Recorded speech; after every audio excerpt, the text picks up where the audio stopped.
You are watching Channel Y. Channel Y, a South Asian Canadian channel. We have the Minister of Housing with us, Minister Ahmed Hussen. Minister, on behalf of Y Media Group, we'd like to welcome you. How are you, sir? Very good. Thank you so much for having me. I appreciate the opportunity to join you again. You are very welcome, sir. As we know that housing has been one of the number one issues in Canada recently, and we saw the budget. So I'd like you to explain the details. What steps has the government taken for housing affordability? Yudhvir, me and you have spoken about housing a number of times on your show, and I promised you that our government is focused on this, and we will be introducing measures to support Canadians with housing affordability. And I can tell you, Budget 2022 is the housing budget, and we are bringing forth a number of measures and investments to make sure that more and more Canadians are able to afford their home. So first of all, if you're a first-time home buyer, we will support you and provide help to get that first home. Second, we will double the amount of housing supply, new housing supply in this country in the next 10 years. Number three, we're taking real action to combat unfair business practices in the housing sector. And number four, we are investing more money to make sure that we fight chronic homelessness and end chronic homelessness in Canada. So on the first one, how are we making more Canadians access their dream of home ownership? We're doing three things there. Number one, introducing a first-time home buyer tax-free savings account of up to $40,000. And Yudhvir, that is tax-free money going in and tax-free money coming out of that account. The second thing we're doing is we're doubling the first-time home buyer tax credit to $10,000. And the third thing we're doing is we're extending the first-time home buyer incentive by 3 years. So that should enable a lot of first-time home buyers to get their dream of owning a home. The second thing we're doing is we're doubling the housing supply. We're putting together a housing accelerator fund to the tune of $4 billion to work with municipalities to unlock and unblock all the barriers that prevent the increase in housing supply, and to be done faster. So we'll be working with them and investing in things like digitization, hiring more permitting officials, hiring more zoning officials, offsetting the cost of land and so on, so that we can dramatically increase the supply of housing, which will deal with, of course, stabilizing the market. And third, we will ban foreign ownership of residential Canadian real estate for the next 2 years in order to curb speculation.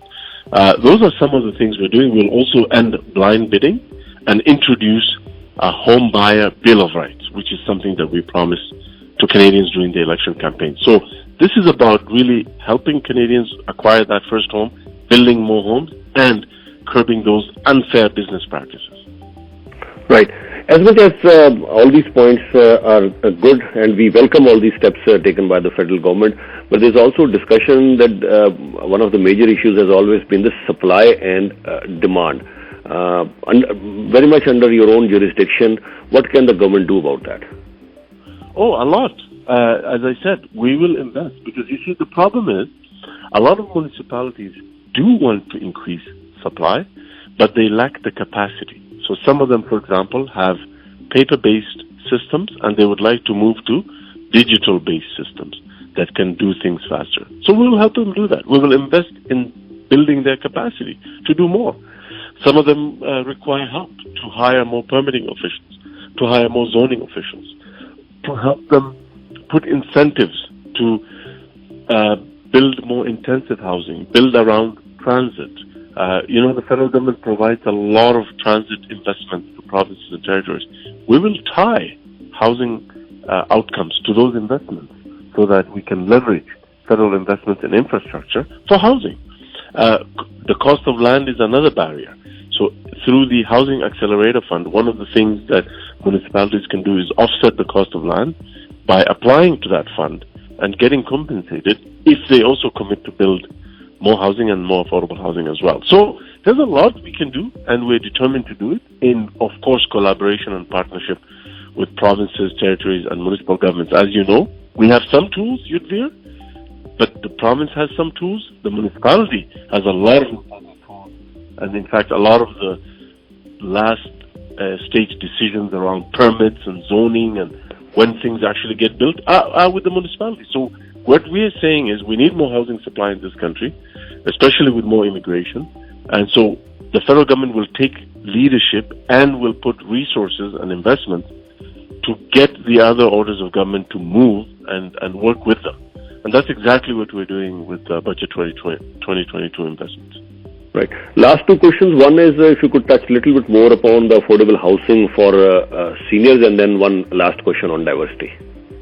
Yes, on that, I think, people will be happy to note that Budget 2022 also addressed the need for more affordable housing. So if you look at Budget 2022, you will notice $1.5 billion in new investments for a program called the Rapid Housing Initiative, which is about building homes 100% federally funded, deeply affordable, permanent homes in 12 months or less. And that program has been working very well through the first and second round. We've built 10,250 homes through that program.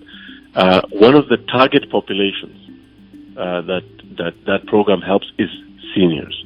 So we will be building more units, 6,000 new units through the $1.5 billion investment in Budget 2022. There's also a $1.5 billion commitment to build the first new co-op housing in 30 years. So we will be building 6,000 new co-ops, 6,000 new co-op housing units. And again, seniors are one of the target populations through that initiative. We're also moving forward $2.9 billion in new investments through the National Housing Co-Investment Fund. So this is money that would have been spent in later years. It's being brought forward so that we can help more people now. That will enable us to build 17,900 new deeply affordable housing. And again, seniors are also prioritized as part of the National Housing Strategy. So there's a number of programs, and also there's the Rental Construction Financing Initiative, which will be made even more affordable through some of the changes that Budget 2022 is introducing. Right.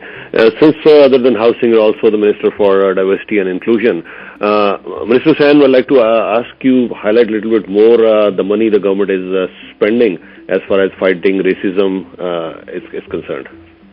Yes, this is an area in which we feel the best way to support those efforts at fighting discrimination and hate in this country is to listen to Canadians and to also support the community organizations in all different communities across Canada who are actually doing the work. They're doing the heavy lifting.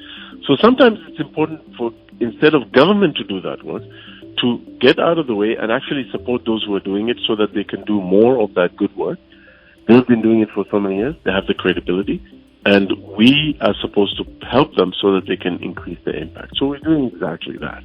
The second thing we're also doing is making sure that we look at what can we do internally in government agencies, and making sure that, for example, our federal civil service has the diversity that looks like Canada. And how do we do that? We do that by being deliberate about hiring and promoting all kinds of people in Canadian society, whether it is Canadians with disabilities, racialized Canadians, linguistic minorities, and religious minorities. And we have to make sure that there is space in our government structures for everyone.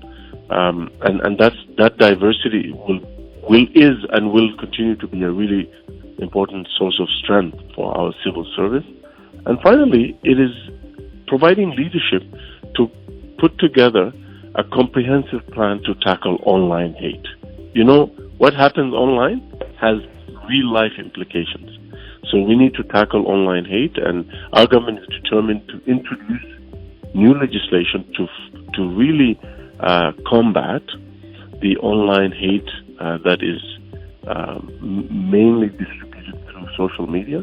And we will hold the social media companies accountable for the hateful content that is posted on their platforms. They have to be held responsible. They have to take action against that stuff. And we will introduce new measures to make sure that happens. All right. Minister San, thank you so much for your time, and we look forward to talking more with you once you'll be here at our Channel Y studios. Thank you so much for the information. Yadve, it's always a pleasure to speak to you.